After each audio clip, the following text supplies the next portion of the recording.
Assalamualaikum teman-teman dan Mbak Kinkin. Di sini saya Rifki Sevian dari pertemuan 12 ingin mempresentasikan tentang pemikiran logis, kritis, sistematis, dan inovatif dalam filsafat komunikasi. Tentunya saya tidak sendiri. Yang pertama ada B26 Regina Yunanti dengan nomor NIM 14 106622 109. Dan yang kedua ada saya sendiri B28 Rifki Sevian dengan nomor NIM 14 10 622 056. Kemudian ada B45 Wafik Azizah Ali dengan nomor NIM 14 10 622 2119. Kemudian ada B47 Muhammad Akmal Maulana dengan nomor NIM 14 10 622 055.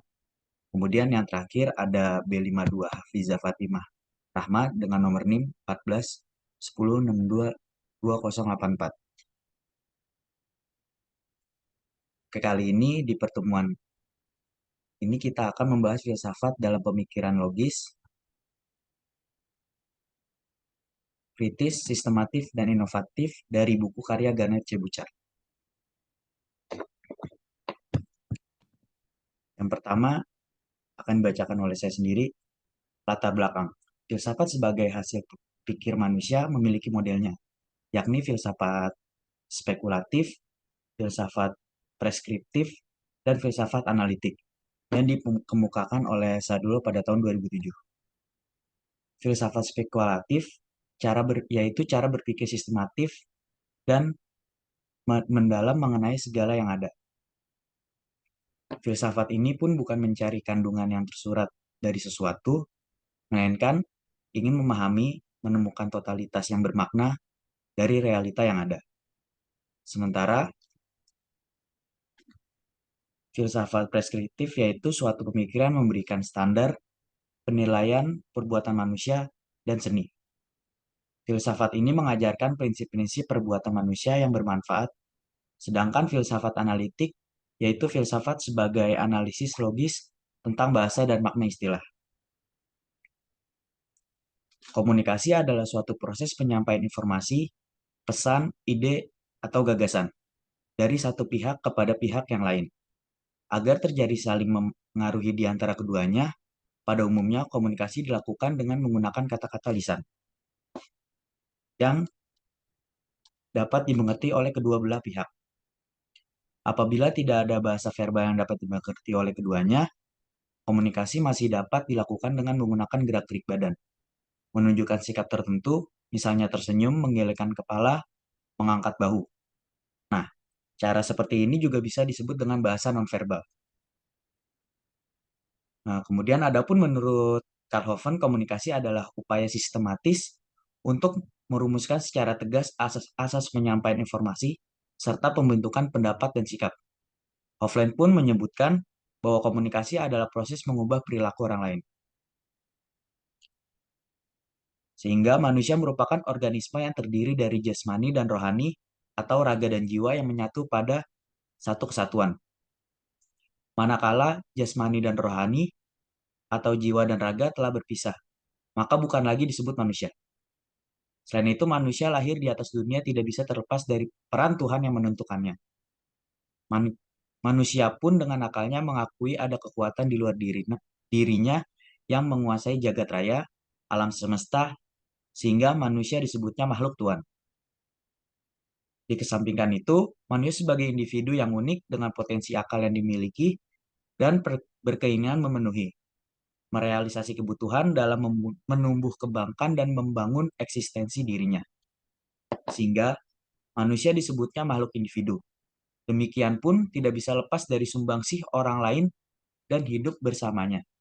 Dalam berlayar mengarungi lautan kehidupan dan menapaki jalan-jalan di atas bumi ini. Sehingga manusia pun disebut makhluk sosial. Oleh karena itu, manusia disebut makhluk Tuhan, makhluk sosial, dan makhluk individu yang berpikir. Oleh karena itu, komunikasi yang kemudian berkembang menjadi ilmu pengetahuan sosial yang bersifat multidisipliner tidak bisa menghindari perspektif dari beberapa ahli yang tertarik pada kajian komunikasi ini. sehingga definisi dan pengertian komunikasi menjadi semakin banyak dan beragam. Masing-masing mempunyai penekanan arti, cakupan, konteks yang berbeda satu sama lain. Namun, pada dasarnya saling melengkapi dan menyempurnakan makna komunikasi sejalan dengan berkembangnya ilmu komunikasi itu tersebut. Hal ini pun karena pada hakikatnya komunikasi adalah proses pernyataan antar manusia dalam bentuk pikiran atau perasaan yang menggunakan bahasa sebagai alat penyalurannya. Nah, sebagai makhluk sosial, manusia tidak lepas dari komunikasi baik verbal maupun nonverbal dalam segala bidangnya. Termasuk pendidikan, komunikasi sangatlah penting. Dalam proses pembelajaran, komunikasi digunakan untuk menyampaikan informasi baik berupa ilmu pengetahuan maupun teknologi. Namun berhasil tidaknya pesan yang disampaikan kepada seseorang sangat ditentukan oleh efektivitas komunikasi tersebut. Nah, untuk menciptakan sistem komunikasi yang efektif, kita harus memahami input dan output komunikasi pendidikan tersebut, termasuk metode komunikasi pendidikan yang tepat, terus metode untuk meningkatkan efektivitas komunikasi dan pendidikan yang tidak perlu ada hambatan umum untuk komunikasi pendidikan, seperti sebagai keterlibatan orang tua dalam bantuan pendidikan. Selanjutnya dilanjutkan oleh teman saya, Wafik. Baik, saya akan menjelaskan tentang the year of communication. Jadi, bab ini tuh membahas psikoanalisis penting yang bertujuan untuk filsafat komunikasi kontinental kontemporer sejauh itu membantu tantangan konsepsi humanis komunikasi sebagai hasil dari pertukaran ekspresif antara agen-agen yang identitasnya dianggap sepenuhnya terkandung, tidak terbagi, dan pasti. Inilah yang Brennkal G. Chance disebut sebagai metafisik subjektivitasis dari teori komunikasi modern, di mana pembicara subjek dibentuk sebelumnya dan komunikasi muncul sebagai tantangan dan sarana untuk melampaui privasi batin dan kesendirian pribadinya. Perspektif humanis maupun teoritis tentang komunikasi bukanlah hal yang asing. Ini mengandaikan misalnya bahwa komunikasi manusia berdampingan dengan ekspresi. Bahwa komunikasi adalah satu arah daripada reversibel, bahwa semua perilaku adalah informasi. Bahwa komunikasi dapat diubah menjadi pesan, bahwa komunikasi setara dengan pemahaman, dan bahwa komunikasi berhasil atau gagal.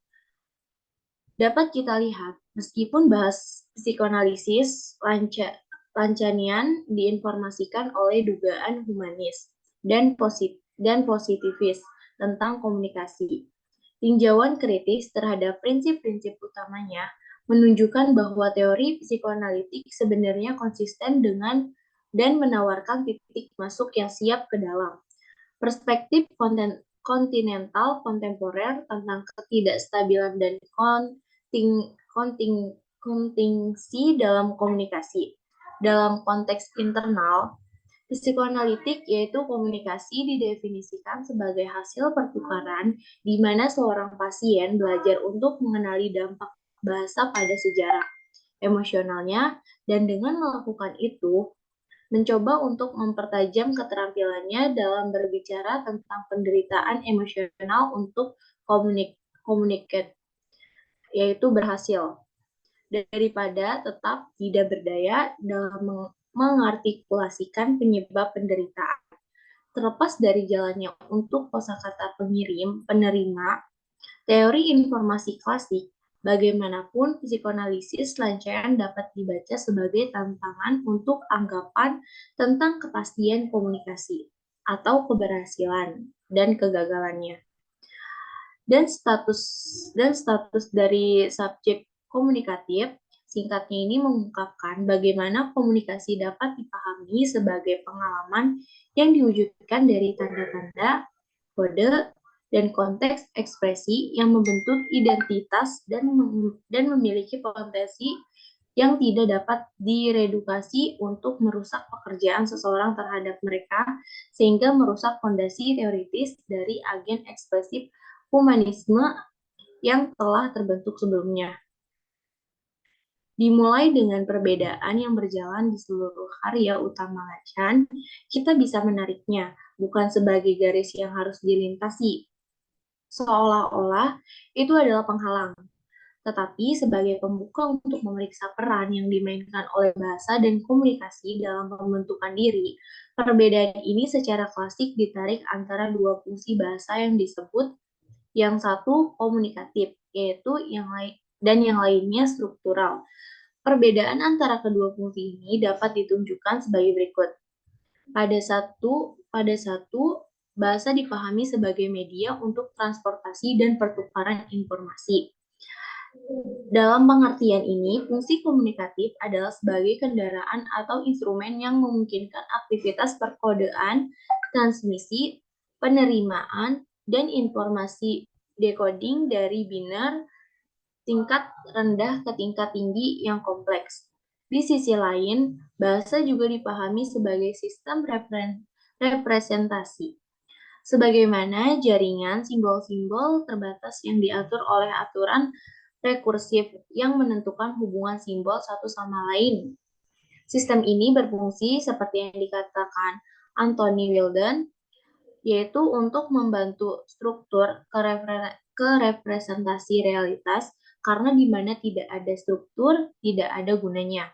Dengan mengambil kedua fungsi ini bersama-sama, kita melihat bahwa bahasa membantu tidak hanya menyebutkan fenomena di dunia, tetapi juga mengklarifikasi ke dalam kategori yang berbeda.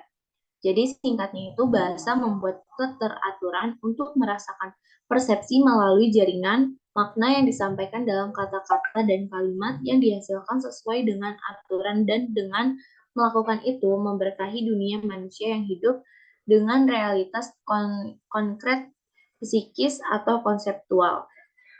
Nah, tujuan dari diskusi ini adalah untuk menentukan relevansi menyelidikkan komunikasi dari perspektif psikoanalitik, rangkaian, dan peran bahasa bermain dalam pembentukan subjektif komunikatif manusia. Psikoanalisis penting bagi filsafat komunikasi kontinental dan kontemporer.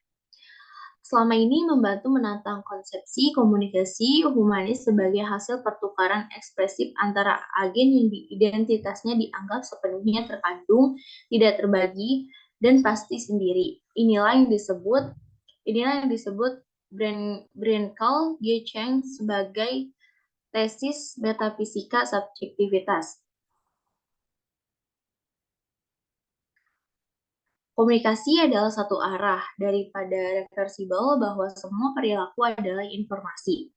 Dalam konteks wawancara psikoanalitik, definisi komunikasi yaitu sebagai hasil pertukaran di mana seorang pasien belajar untuk mengenali dampak bahasa pada sejarah emosionalnya. Perbedaan antara fungsi komunikatif lainnya bersifat struktural, yaitu di satu sisi bahasa dipahami sebagai media untuk transportasi dan pertukaran informasi. Fungsi komunikatifnya adalah sebagai wahana atau instrumen yang memungkinkan terjadinya aktivitas penyandaian, pengiriman, penerimaan, dan penguraian kode informasi dari biner tingkat rendah ke tinggi yang kompleks.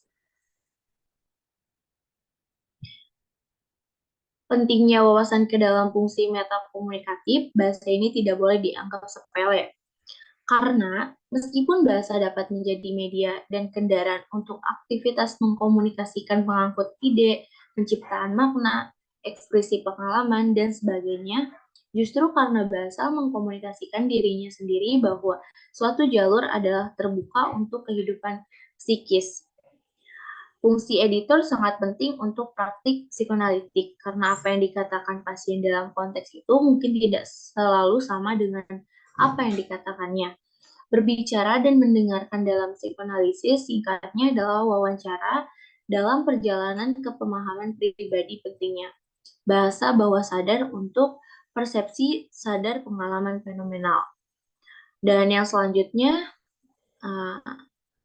berikutnya, next.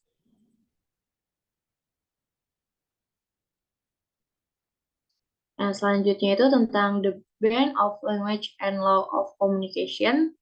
Jadi bab ini itu membahas tentang pengertian hukum dan bahasa. Yang menjadi perhatian di sini adalah masalah ontologi, bukan benar dan salahnya. Yang terakhir adalah moralitas atau etika. Bahasa adalah kondisi ontologis dasar sebagai manusia, baik didefinisikan oleh maupun memberdayakan dan dibimbing di dalamnya. Seperti yang dikatakan Emil Benveniste, tidak ada manusia yang tidak selalu menjadi makhluk yang berbicara. Dari perspektif bahasa, sebagai kondisi ontologi dasar, kita yang menentukan bahwa manusia dapat dipahami sebagai apa yang Nancy sebut yaitu makhluk terlantar, dilarang dari keadaan yang dibayangkan sebelum atau di luar bahasa. Secara ontologis, kita berbeda di hadapan bahasa. Person dan dijadikan kepadanya sama seperti seseorang dapat dikatakan di hadapan hukum. Berkaca pada filsafat Nancy, Agam Agamben berpendapat lebih lanjut bahwa berada dalam bahasa. Oleh karena itu harus ditahan dalam larangan baik untuk menjadi atas belas kasihan dan atas kehendak sendiri, secara bebas untuk menjadi absolut dan juga terbuka untuk semua bebas. Dapat dijelaskan di sini, pertanyaan komunikasi baru dapat diajukan secara sah. Bagaimana atau dengan otoritas apa? Jika ada, apakah bahasa menahan kita dalam larangan? Jika bahasa beroperasi seperti hukum, membawa prinsip-prinsip, membawa makna bagi kehidupan dan tindakan pembimbingan, memanggil kita dalam suara dari nama. Dari mana kekuatan hukum ini berasal? Bagaimana itu berlaku? Siapa atau apa yang menyatakan bahwa non-komunikasi tidak mungkin hanya satu yang tidak dapat berdamping? Dan di sini kita dapat mengatakan bahwa ada komunikasi dan urutan bidangnya sebenarnya mencakup apa yang disebut non-komunikasi. Kategori fenomena dan pengalaman yang dilihat seperti itu dari perspektif teoritis modern dari tantangannya, yang mengatakan bagaimanapun menemukan non-komunikasi di dalam daripada di luar, urutan komunikasi tidak mengkonfirmasi bahwa seseorang tidak dapat berkomunikasi. Itu hanya menawarkan arahan filosofi untuk masuk kembali ke problematik yang dibatasi oleh anggapan ketidakmungkinan non-komunikasi. Jadi meskipun pengecualian memberikan petunjuk filosofi kritis untuk pertanyaan tentang otoritas persuposisi ketidakmungkinan non-komunikasi yang diajukan pada awal diskusi ini, itu belum menawarkan jawaban yang lengkap. Untuk membangun ke arah jawaban-jawaban itu, pertama-tama kita harus meninjau kembali topik bahasa. Kali ini dimulai dengan prinsip yang ditetapkan oleh pemikiran strukturalis abad ke-20 tentang bahasa sebagai kontrak.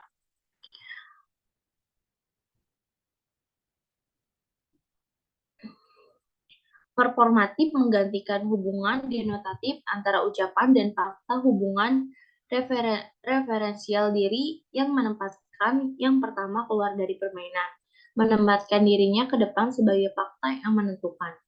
Model kebenaran di sini bukanlah adekuasi antara kata-kata dan hal-hal, tapi performatif di mana ucapan tanpa henti mengketualisasikan maknanya. Agamben menunjukkan bagaimana bahasa berfungsi jauh lebih sedikit sebagai kontrak dan lebih seperti larangan, hubungan dengan sesuatu yang tidak terkait. Jadi saya menjelaskan ini di bagian selanjutnya ya.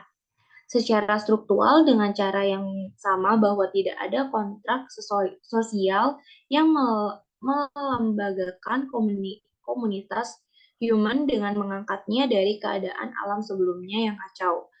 Agamben bersikeras bahwa kita tidak hanya masuk ke dalam bahasa, kita juga dapat memutuskannya, karena seseorang dapat masuk ke dalam dan atau memutuskan kontraknya. Kontemporer tentang anggapan ketidakmungkinan komunikasi. Artinya dalam proses menjadi penuntur, mengambil alih suatu bahasa yang menetapkan saya dan Anda sebagai perwakilan simbolis pribadi atau eksistensial manusia ditinggalkan ke oleh bahasa sebagai realitas ampuh berdaulatun takkan menandakan. Baik, selanjutnya akan dijelaskan oleh rekan saya.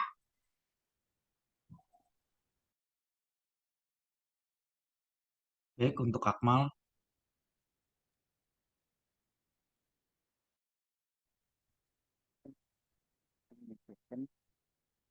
Bab ini menjelaskan dan menjabarkan dari karya-karya Roberto Esposito yang volumenya yang paling terkenal yaitu Komunitas, Imunitas, dan Bios sebagai besar berfokus pada imunitas.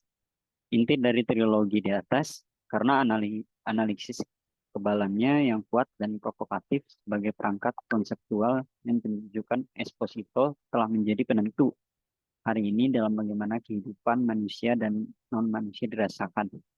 Dan dengan demikian bagaimana hal itu dialami, value dan diatur dalam apa yang dia dan para filsuf dan ahli teori kontinental lainnya sebut sebagai paradigma biopolitik modern. Mulai dengan sketsa studinya tentang asal-usul gagasan komunitas yang diwakili dalam pemikiran modern, melalui perintahnya tentang kanon filsafat politik modern yang tidak kalah mempesona. Esposito menghubungkan asal-usul pemikiran komunitas dengan wacana modern tentang kekebalan, yaitu perlindungan batas-batas komunitas melalui ancaman terhadap mereka. Tetapi alih-alih mendekati kekebalan dan komunitas sebagai hal yang lain benar-benar tepat, Esposito malah menawarkan penjelasan tentang bagaimana ide-ide ini bertepatan dan tumpang tindih dalam inti etimologis dari kedua istilah tersebut. Ia menemukan tidak hanya kondisi tumpang tindih ini tapi juga pembekuan untuk filsafat afirmatif keduanya. Dalam Sondoi, Esposito menawarkan perspektif tentang manfaat praktis politik, etika, dan eksistensial dari pemikiran tentang komunikasi manusia sebagai ancaman dan perlindungannya, yaitu komunikasi dan sebagai imunisasi.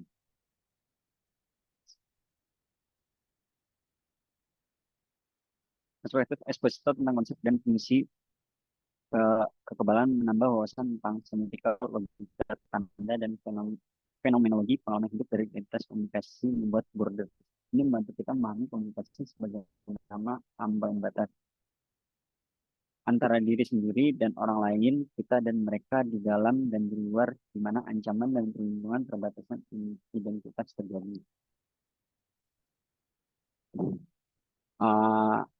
Karena alasan bahwa makhluk adalah makhluk bersama secara primordial atau bahwa keberadaan dalam koeksistensi bagi Esposito komunitas tidak hanya merupakan convention asal-usul kami,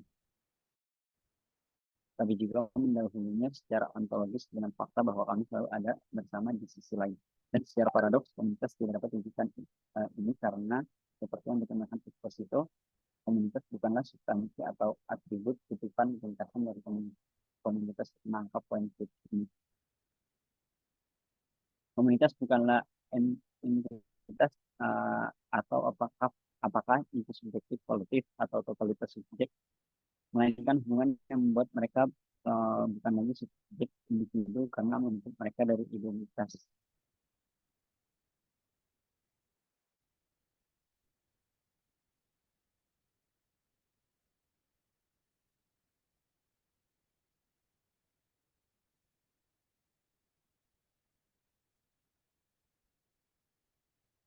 Konon meskipun relasi itu sendiri adalah konsep abstrak, masuk Esposito dalam mengidentifikasi nothing action dengan menaikannya ke tingkat wacana filosofis bukanlah untuk menunda pemikirannya ke istilah lain yang berpotensi lebih abstrak. Juga bukan sekali lagi untuk merusak kebutuhan komunitas dan pentingnya kehidupan individu untuk berbagi satu sama lain. Tetapi karena ketidakberdayanya komunitas telah dianggap sebagai sama sekali tidak mampu menghasilkan efek kesamaan konsekuensi kedua dari komunitas. Yang tidak dapat dipisahkan dari yang pertama adalah bahwa upaya untuk membentuk komunitas dengan mengatasi kurangnya perlindungan dalam keadaan massa yang tidak berdiferensi. Ini adalah sebagai tanggapan terhadap ancaman persatuan homo yang tidak terdiferensiasi dan dengan demikian tidak terlindung dan ketidakmungkinan untuk menyadarinya bahwa teori politik modern seperti yang dibaca Esposito dengan cermat menyimbangkan apa yang disebut paradigma imuniter. Secara filosofis, paradigma ini berpedoman pada teori imunisasi dan praktik memanfaatkan ancaman potensial terhadap suatu sistem tubuh untuk melindungi mereka. Contoh dasarnya adalah praktik vaksin menyuntik sejumlah kecil virus penyebab penyakit ini merangsang produksi alami antibodi pelindung tubuh manusia, atau dalam contoh sistem non-manusia pemasangan perangkat lunak perlindungan virus ke dalam kode komputer sehingga dapat mengantisipasi, mendeteksi, dan mengendalikan ancaman kompromi sistem dengan lebih baik. Seperti yang dijelaskan Esposito, poin penting ini mekanisme imunitas mengabaikan adanya penyakit yang seharusnya dihadapinya. Tidak hanya dalam arti bahwa penyakit membuatnya perlu risiko dalam infeksi yang membenarkan tindakan profilaksi, tapi juga dalam istilah yang lebih ketat bahwa mekanisme kekebalan berfungsi secara tepat melalui penggunaan apa yang ditentangnya. Sebuah sampel dari pemikiran imuniter dalam filsafat politik modern seperti yang dibaca Esposito adalah teori kontrak sosial. Secara sepintas dikatakan teori ini mengemukakan bahwa manusia mengakui di dalam dirinya sendiri kekuatan kekerasan dan disakiti oleh orang lain yang sama-sama mampu kita dilahirkan dengan bebas dan kita hidup, namun karena kebebasan hidup adalah hadiah yang diberikan kepada semua dan tidak hanya untuk beberapa orang, itu harus dibagian kita hidup bersama, kita hidup dampingan. Oleh karena itu, dan juga mengacu pada hutang dalam dua pengertian hutang dalam arti kewajiban dan yang penting rasa kekurangan. Pertama sebagai kewajiban, minus mengacu pada harapan basic untuk memberi kembali sebagai imbalan atas karunia hidup.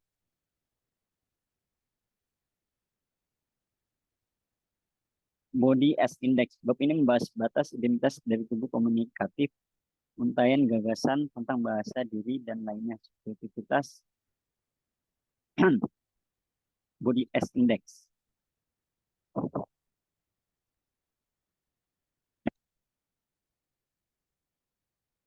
Bab ya. Bab ini bahas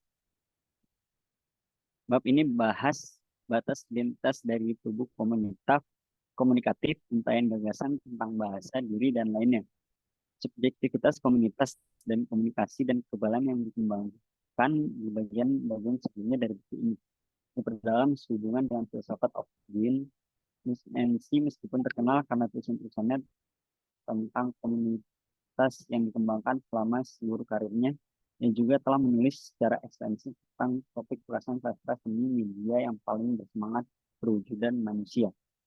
Tujuan dari bab ini adalah menentukan perspektif Nancy sebagai pusat filsafat kontinental kontemporer komunikasi, embodiment, dan komunikasi. Ini adalah perspektif yang mengumpulkan tepi yang lebih tajam dari pemikiran modernis tentang keterpisahan kita, baik individu maupun kolektif, dalam upayanya untuk pertahanan titik-titik akses untuk relasi sosial dan komunikatif baru. Alih-alih menganggap tubuh sebagai kesatuan terintegrasi dan di bawah kendali atensional yang kurang lebih terhadap diri, model yang ditawarkan Nancy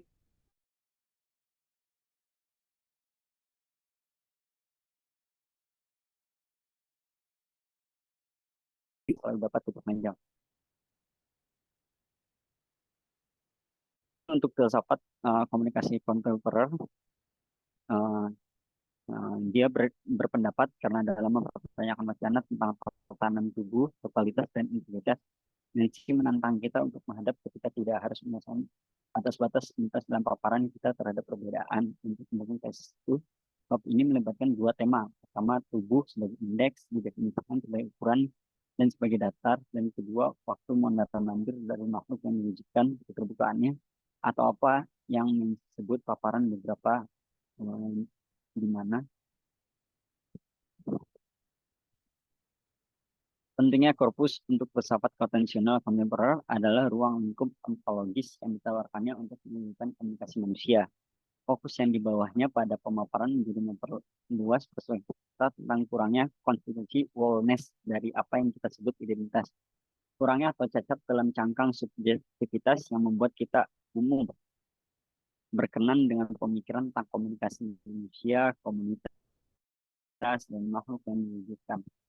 Filsafat kontinental kontemporer yang maju di sini terhubung langsung dengan beberapa masalah berbasis disiplin komunikasi, sosiologi, dan antropologi yang mendapat perhatian ilmiah sebagai topikal studi tentang tempat-tempat komunitas, keanggotaan dalam komunitas, dan praktik dan pengalaman membangun komunitas. Selanjutnya,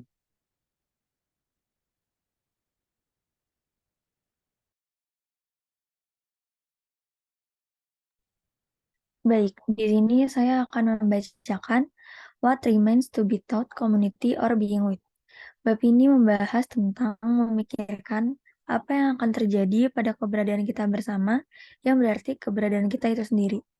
Tujuan dari penelitian yang disajikan dalam volume saat ini secara ringkas adalah deskripsi filosofis komunikasi manusia dalam hukumnya seperti fungsi imunisasi dalam formasi sosial, mode untuk memungkinkan dan membatasi ekspresi individu yang juga mengandung dan mengekang potensi konflik kolektif. Tujuan dari uraian sejauh ini adalah untuk menarik perhatian pada peran penyusun yang dimainkan oleh bahasa dan komunikasi di persimpangan subjektivitas atau kesadaran, perwujudan manusia atau kehidupan, dan komunitas manusia atau persilangan semiotik batas-batas identitas.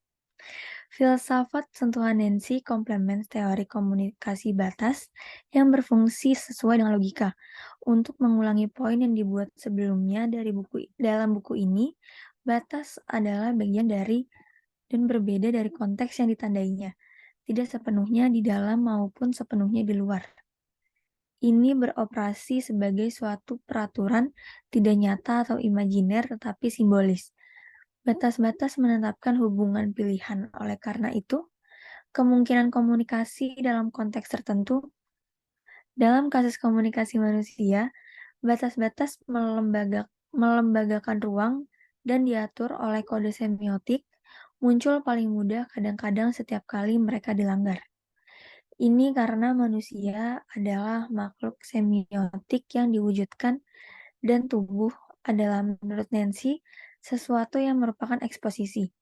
Bukan hanya tubuh yang terbuka, tetapi tubuh terdiri dari terekspos. Sebuah tubuh yang sedang diekspos, memikirkan tubuh bagaimana paparan seperti yang telah kita lihat.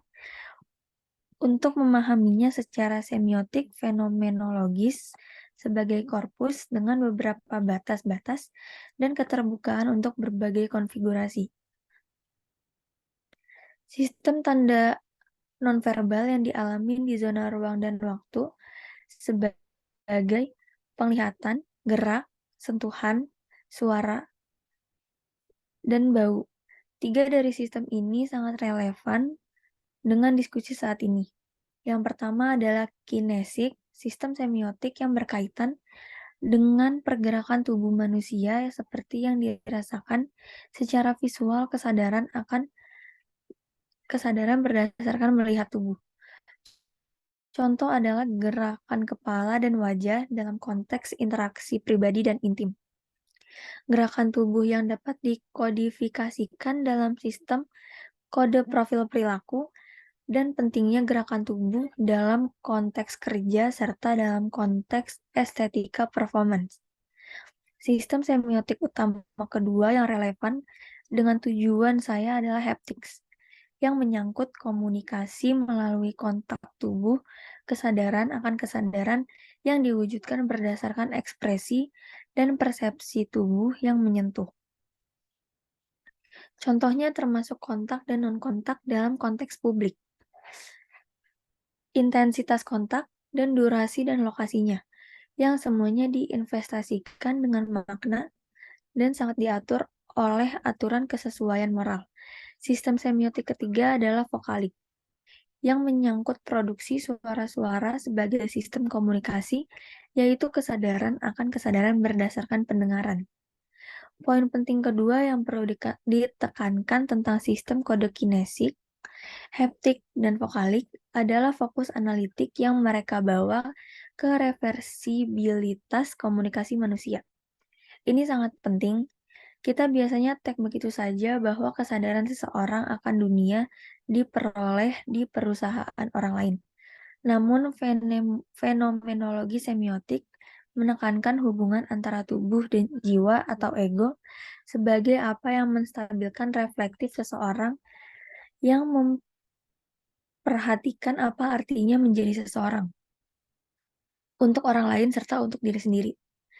Seperti yang dijelaskan Lanigan, perwujudan manusia adalah kondisi yang diperlukan untuk mengamati dalam diri sendiri hanya kesadaran diri yang sama yang terlihat dalam kesadaran orang lain.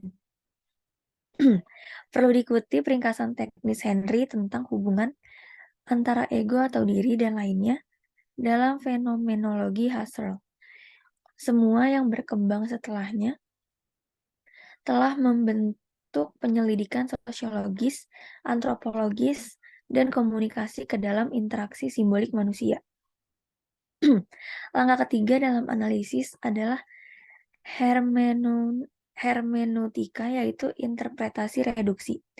Jika step 1 adalah deskripsi kesadaran, dan langkah kedua bertujuan pada fitur-fitur penting dari kesadaran untuk menjadi sadar, maka langkah ketiga adalah representasi, yaitu interpretasi baru dari kesadaran untuk menjadi sadar. Seperti yang dijelaskan Lanigan, interpretasi adalah krusial untuk metode fenomenologi semiotik dengan alasan bahwa itu memungkinkan peneliti untuk menentukan unsur-unsur yang ditandai atau dirasakan dalam tanda-tanda deskripsi yang berkurang. Penafsiran itu sendiri adalah deskripsi lain, yaitu deskripsi persepsi tentang makna dari apa yang diungkapkan oleh reduksi. Dengan demikian, penafsiran tersebut harus diakui sebagai nilai, yaitu penilaian. Dari perspektif filsafat komunikasi kontemporer, tugas semacam itu memperdalam diskusi sejauh ini tentang hubungan, keberadaan, perbedaan, komunikasi, dan non-komunikasi, komunitas dan imunitas melalui pemeriksaan koeksistensi atau dengan yang merupakan unsur untuk pemikiran dan pengalaman diri. Filsafat Nancy mencontohkan bait semiotik fenomenologi sebagai wacana yang berkelanjutan membuka pikiran dan non-totalisasi di mana masalah dan kekurangan filsafat klasik dan teori kontemporer bertemu dengan wawasan tentang masalah eksistensial, psikologis, dan estetika yang secara sadar dikurung dan dikecualikan setelah pergantian strukturalis. Nancy menambahkan wawasan kritis tentang mengapa konsep komunitas tidak hanya stabil dan terjamin, tetapi juga tidak dapat dihindari di dalamnya, sama seperti komunikasi tidak dapat direduksi menjadi ekspresi diri dan persepsi lainnya. Juga tidak dapat dihindari. Tujuan dari bab ini adalah untuk memperdalam hubungan antara filsafat komunikasi dan perspektif kontinental kontemporer yang sudah terlibat dalam buku ini. Boleh di next.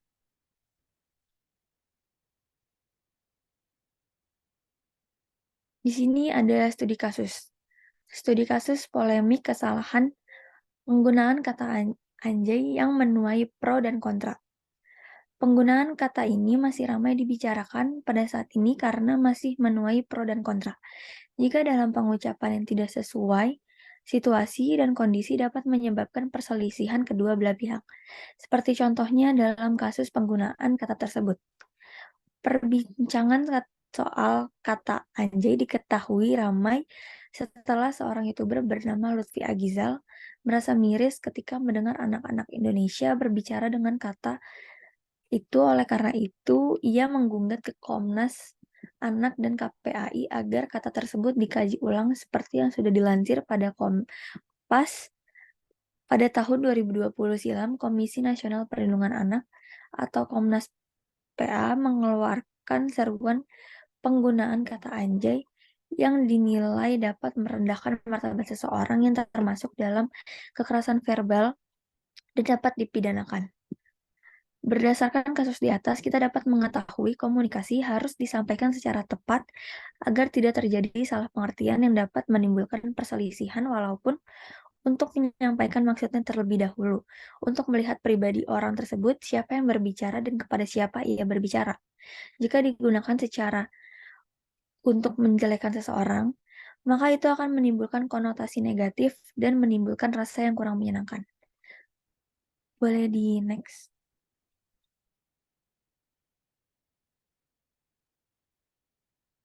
Ya, di sini ada kaitan pokok bahasan dengan kasus.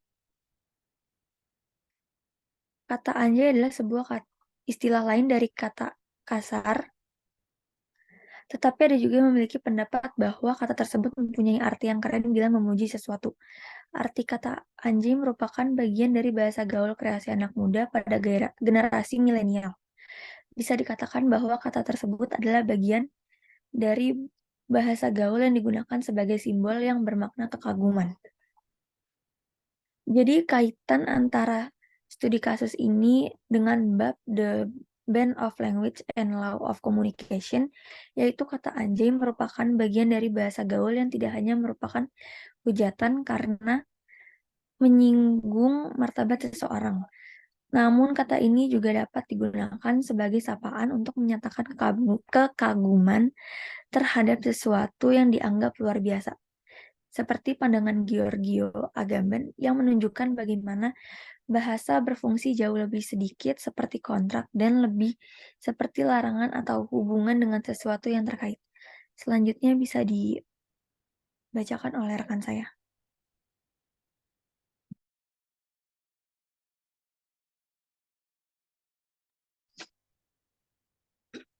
Perspektif tulisan. Kasus tersebut banyak disalahpahami oleh beberapa orang. Dalam hal ini, kata anjay atau anjrit merupakan derivasi dari kata anjing, tergantung dari budaya pengguna bahasa atau kata itu. Apabila kondisi sosial budaya masyarakat pengguna bahasa tersebut menempatkan kata itu dalam konteks ucapan untuk menghina atau mencela, maka itu akan berkonotasi negatif. Sebaliknya, jika budaya masyarakat penggunanya hanya menggunakan kata tersebut untuk menunjukkan kepada hal tertentu, maka tidak ada masalah dengan itu.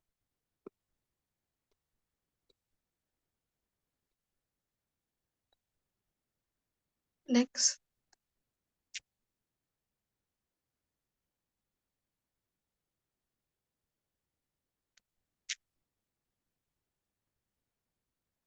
Kesimpulan. Dari materi di atas dapat disimpulkan untuk menentukan relevansi penyelidikan komunikasi dari perspektif psikoanalitik, Lancanian pada peran bahasa bermain dalam pembentukan subjek komunikatif manusia. Psikoanalisis penting bagi filsafat komunikasi kontinental kontemporer.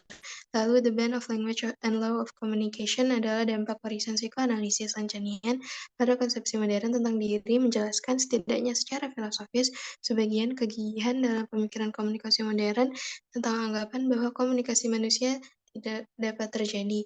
Ini menunjukkan bagaimana bahasa adalah sumber daya yang umum bagi semua orang, kecuali properti siapapun, dan bagaimana beberapa kata yang kita gunakan dapat membawa sejarah pribadi dan emosional yang terakumulasi dari waktu ke waktu yang memiliki kekuatan untuk mengacaukan subjek dalam upaya sadarnya untuk berkomunikasi. Dan of Communication and Immunization sebagian besar berfokus pada imunitas, inti dari trilogi di atas, karena analisis kekebalan yang kuat dan provokatif sebagai perangkat konseptual yang ditunjukkan Esposito telah menjadi penentu hari ini dalam bagaimana kehidupan manusia dan non-manusia. Body as Index fokus dari materi ini adalah batas identitas dari tubuh komunikatif, pencapaian gagasan tentang bahasa, diri dan lainnya, subjektivitas, komunitas, komunikasi, dan kekebalan yang dikembangkan di bagian-bagian sebelumnya dari buku ini, diperdalam sehubungan dengan filsafat of Jean-Luc Nancy. Kemudian, Community or Being With, tujuan dari penelitian yang disajikan dalam volume saat ini secara ringkas adalah deskripsi filosofis komunikasi manusia dalam hukumnya, seperti fungsi imunisasi dalam formasi sosial, mode untuk memungkinkan dan membatasi ekspresi individu, yang juga mengandung dan mengekang potensi konflik kolektif. Next.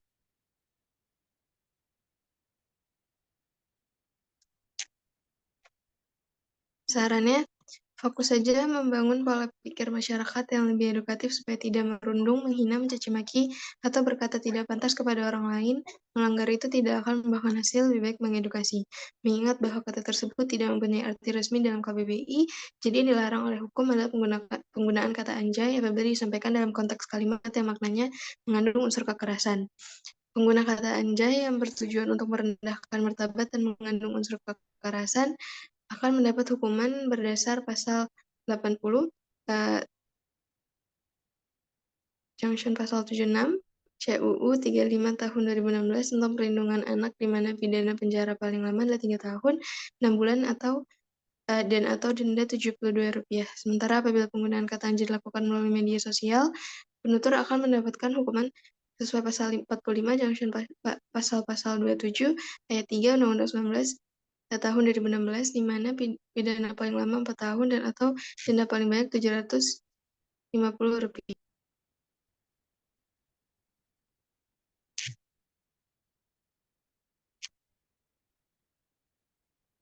Selanjutnya saya kembalikan kepada moderator.